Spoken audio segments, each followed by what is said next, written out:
এই বোতলের ভিতরে কিতা ই বেশ কোম্পানিয়ে বানাইছে ই পানির মাঝে কোনো বেজাল নাই, ই পানির মাঝে কোনো জাতের সমস্যা নাই। আপনি কলর পানি খাইলে আর্সেনিক থাকতে পারে, বিভিন্নতা থাকতে পারে, কিন্তু আমার এই পানি নির্বেজাল। ও আপনার গেস্তনে 15 টাকা। আপনারে যদি ব্যক্তিগতভাবে যদি একদিন জিকাই লয় বলে আপনি যে লবণ দিয়া ভাত তরকারি খাইলা, ও লবণগুর দাম কত হোক আছে, আপনি তো কইবা বাজার তো 35 টাকা কেজি করি আনবো, ওখানে তো নাইনি। কসম আল্লাহ, 35 টাকা না 35,000 কোটি টাকাও যদি খরচ করেন, সারা দেশে যদি বিক্রি করেন, আমার আল্লাহ যে লবণের মাঝে যে নিয়ামতটা দিছে, ই মূল লবণটা বানাইবার ক্ষমতা কোনো বাবর ক্ষমতা হইছে মাতকা বলে এই লবণ আমরা লইয়া আনি বলে হও সাগরের মাছ তনে ইগুরে বালু তনে পয়লা রিফাইন করো, এর বাদে ইগুরে মেশিনে নিয়া বহুতটা করিয়া একজোড়া ফয় পরিষ্কার করিয়া আমরা গেছে আনন্দ। ও যে তাই একটু মেহনত করছেন, বিনিময় তাই কিছু টেকা নিছে, কিন্তু লবণের মূল্য দেওয়ার ক্ষমতা কোনো বেটার আমার মাতকান মনে বুঝাইতাম পারি না।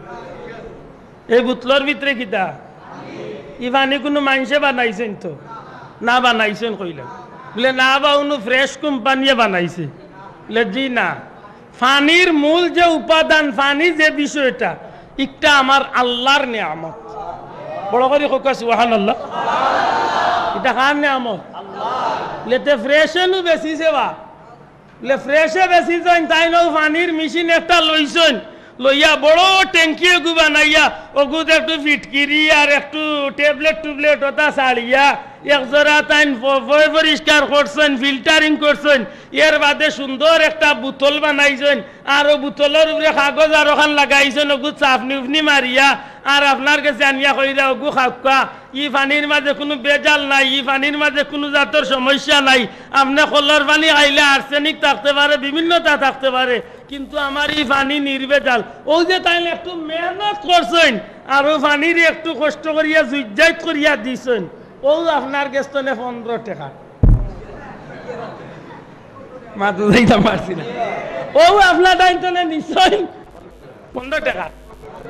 কারণ বাবা নি পানির মূল্য দিতে পারবা মাত্র না হলে ফ্রেশ কোম্পানি না সারা দুনিয়ায় বেচলে কি পানির মূল্য দেওয়া যাইব না।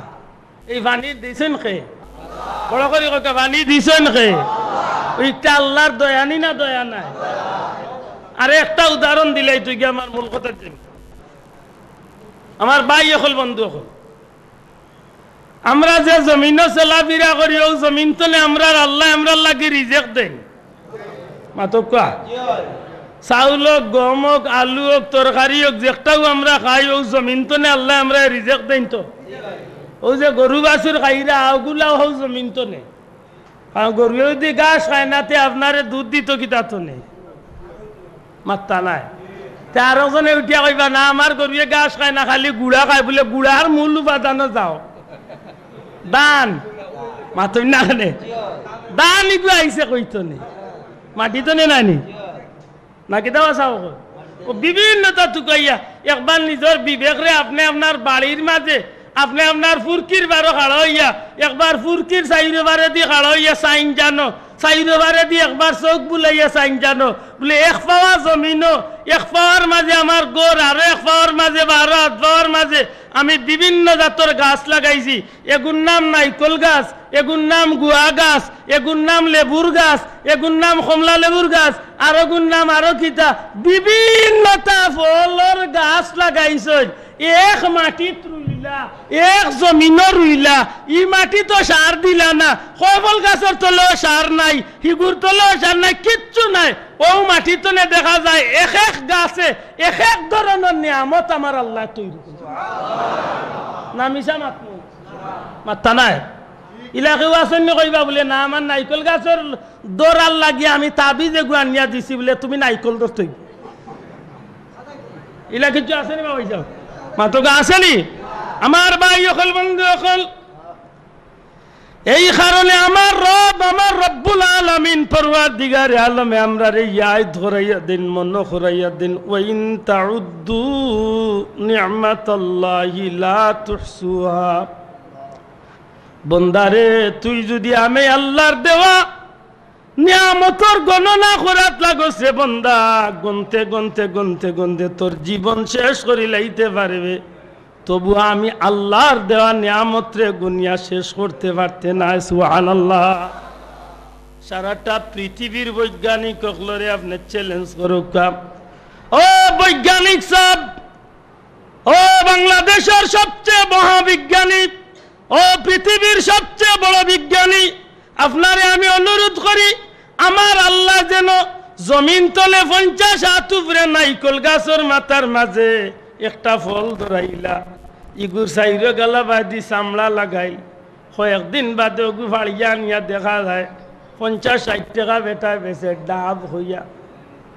ইগুর ভিতরে যেন 2 গ্লাস পানি পাওয়া যায়, এই পানি ফুটাইন কোন বেটায় গিয়া সিরিঞ্জ দিয়া ঢুকাইছেন কইতা পারবা? কোন বেটায় গিয়া আমাদের রাইট লুকাইয়া গিয়া ঢুকাইছেন। আমার বন্ধু হল এই জমিনের মাঝে একটা নিয়ামতে দি যখন আপনি লক্ষ্য করবা, তখন আমার আল্লাহর কুদরতরে আপনি দেখতে পাইবা, আল্লাহর চিনার সবচেয়ে বড় সুযোগ হইব। এই কারণে আমার আল্লাহ আমার বন্ধু আমার নবী সাল্লাল্লাহু আলাইহি সাল্লাম তান প্যারা বন্ধু তান হাবিব রে আল্লাহ উনাইয়া দেন, হাবিব আপনি আমার বন্দা বান্দি আপনার উম্মত হলরে জানাইয়া দেখা, আমি আল্লাহর পক্ষ থেকে তারা যে কুরআন শরীফ পাইছে, আমি আল্লাহর পক্ষ থেকে কুরআন শরীফ পাইয়া, আর আমি আল্লাহর দয়া পাইয়া, আমি আল্লাহর পক্ষ থেকে রহমত পাইয়া, এই 2 নিয়ামত পাইয়া তারা যেন আমি আল্লাহর প্রতি খুশি প্রকাশ করে, ফালইয়াফরাহু, তারা যেন খুশি করে। খুশি যদি করে তে লাভ কি হইব?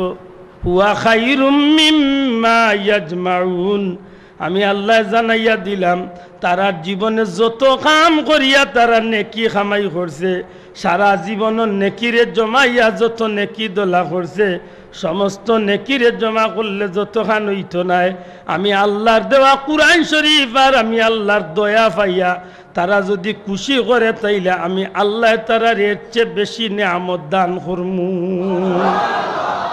প্রশ্ন হইল, আমি আল্লাহর তরফ থেকে কুরআন পাইয়া আর আল্লাহর দয়া পাইয়া খুশি হইতাম, ফাইলাম হইতো না, ওখান তো একটু দেখার দরকার। আমি ইচ্ছা করি বেড়া লাগাইয়ার না চাবল, বুঝার চেষ্টা করলে খুব সহজ হইব।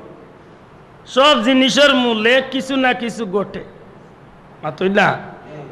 আমরা বাসায় কয় যা কিছু রটে কিছু না কিছু ঘটে। আপনি একবার চিন্তা করার দরকার, আজকে আমি মানুষ হইলাম, আমি মানুষ হইলাম কইতো নে, আমার যেন মানুষ বানাইলা, ই বানানেওয়ালা মূল উদ্দেশ্যটা কিতা? আমারে মানুষ বানাইলা কেনে? আমি কি এমনি মানুষ হয়ে গেলাম, না আমার পিছনে অন্য কোনো কারিগর করা হয়েছে? অবশ্যই আমি যখন এই বিষয়টা চিন্তা করার যাইম, তখন আমার বিবেক তনে নাই, বরং কুরআন তনে হাদিস তনে একটা দলিল বার হইয়া আইব। আমরা সৃষ্টির মূলে যখন যাইম, তখন দেখমু যে আল্লাহ, আল্লাহ কেবল আল্লাহ আসলা। আল্লাহ যখন আল্লাহ আসলা, আল্লাহর দ্বিতীয় যখন কেউ আসলা না, আল্লাহর সৃষ্টি যখন কেউ কিচ্ছু করছেন না, কেউ রে সৃষ্টি করছেন না, কোনো জিনিস সৃষ্টি করছেন না, এমনকি আরশ কুরসি লৌহ কলম চন্দ্র সূর্য আসমান জমিন কিচ্ছু সৃষ্টি করছেন না, যে সময় কেবল আল্লাহ আল্লাহ আসলা, তখন আমার আল্লাহর ইচ্ছা হয়েছিল আল্লাহ নিজে প্রকাশ হইতা, আল্লাহ নিজে পরিচিত হইতা। তখন আমার আল্লাহ সর্বপ্রথম যে জিনিস, যে নিয়ামতরে সৃষ্টি করছলা, এই নিয়ামত হইলা নবী মুহাম্মদুর রাসূলুল্লাহ সাল্লাল্লাহু। বড় করে একবার খোয়া যাইব নি সুবহানাল্লাহ, আরো জোরে হোক সুবহানাল্লাহ।